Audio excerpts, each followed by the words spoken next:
ఈ వీడియో చూసే ముందు మన ఛానల్లో ఆల్రెడీ చందమామ కథలు చాలా అప్లోడ్ చేశాను, ఒకసారి వీక్షించండి. తేనెటీగల సహాయం.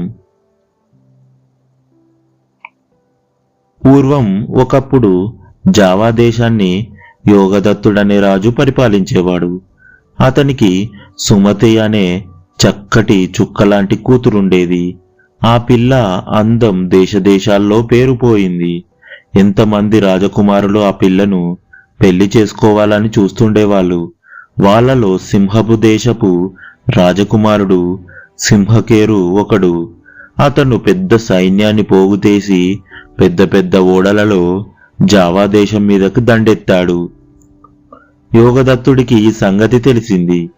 అతని మంత్రులు సామంతులు యుద్ధం చేసి సింహకేరును జావాలో కాలు పెట్టకుండానే పారదోలదామన్నారు.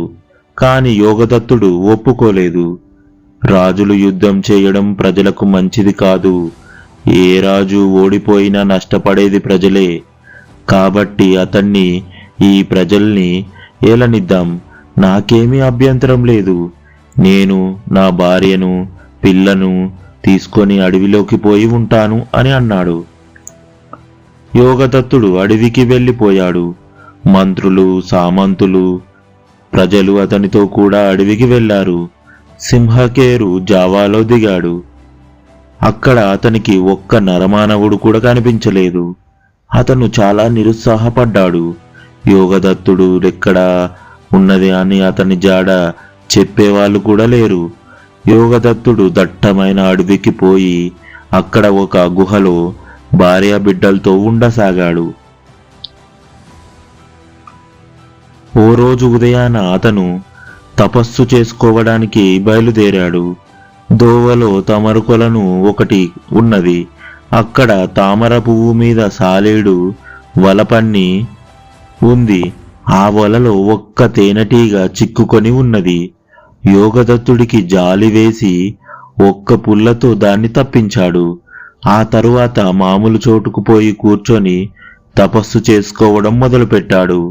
అతనికి ఆ వేళ దేవి ప్రత్యక్షమై, ఓ రాజా, తేనెటీగకు నువ్వు చేసిన ఉపకారం ఊరికే పోదు. శత్రువు నుంచి నిన్ను అవి కాపాడుతాయి. చెట్లు మానులతో ఒక కోట కట్టు. జావా దేశపు తేనెటీగలన్నీ వచ్చి దాంట్లో ఉంటాయని చెప్పి మాయమైంది.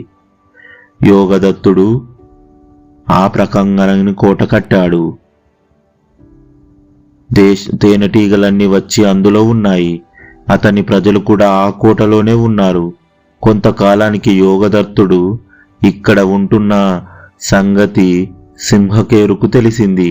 అతను రాజును చంపి అతని కూతుర్ని ఎత్తుకుపోదామనుకుని పెద్ద సైన్యంతో వచ్చి కోటగా ముట్టడించాడు. కానీ అతని ఎవరూ ఎదిరించలేరు. సింహకేరు కొయ్య కోటను ధ్వంసం చేశాడు. ఇంకేం, తేనెటీగలు ఒక్క మాటుగా జుమ్మని లేచినాయి. సింహకేరును అతని సైన్యాన్ని గుర్రాల్ని చచ్చేటట్టు కుట్టినాయి. పాపం సింహకేరు మొహమంతా వాచి కళ్ళు కనపడక గుర్రం మీద నుంచి పడిపోయాడు. యోగదత్తుడు అతన్ని తన గుహలోకి తీసుకుపోయి గాయాలు మాన్పి తన కూతురునిచ్చి పెళ్లి చేశాడు. సింహకేరుకు బుద్ధి తెచ్చుకొని జావా ప్రజలను చక్కగా పరిపాలిస్తూ అక్కడే ఉండిపోయాడు. ఈ వీడియో మీకు నచ్చినట్లయితే లైక్ చేసి మీకేమనిపించిందో కామెంట్ చేయండి. అలాగే మరిన్ని వీడియోల కోసం మన ఛానల్ని సబ్స్క్రైబ్ చేయండి. ఒక్కసారి మన ఛానల్లో ఉన్న మరిన్ని వీడియోలు కూడా చూడండి. Thank you for watching our videos.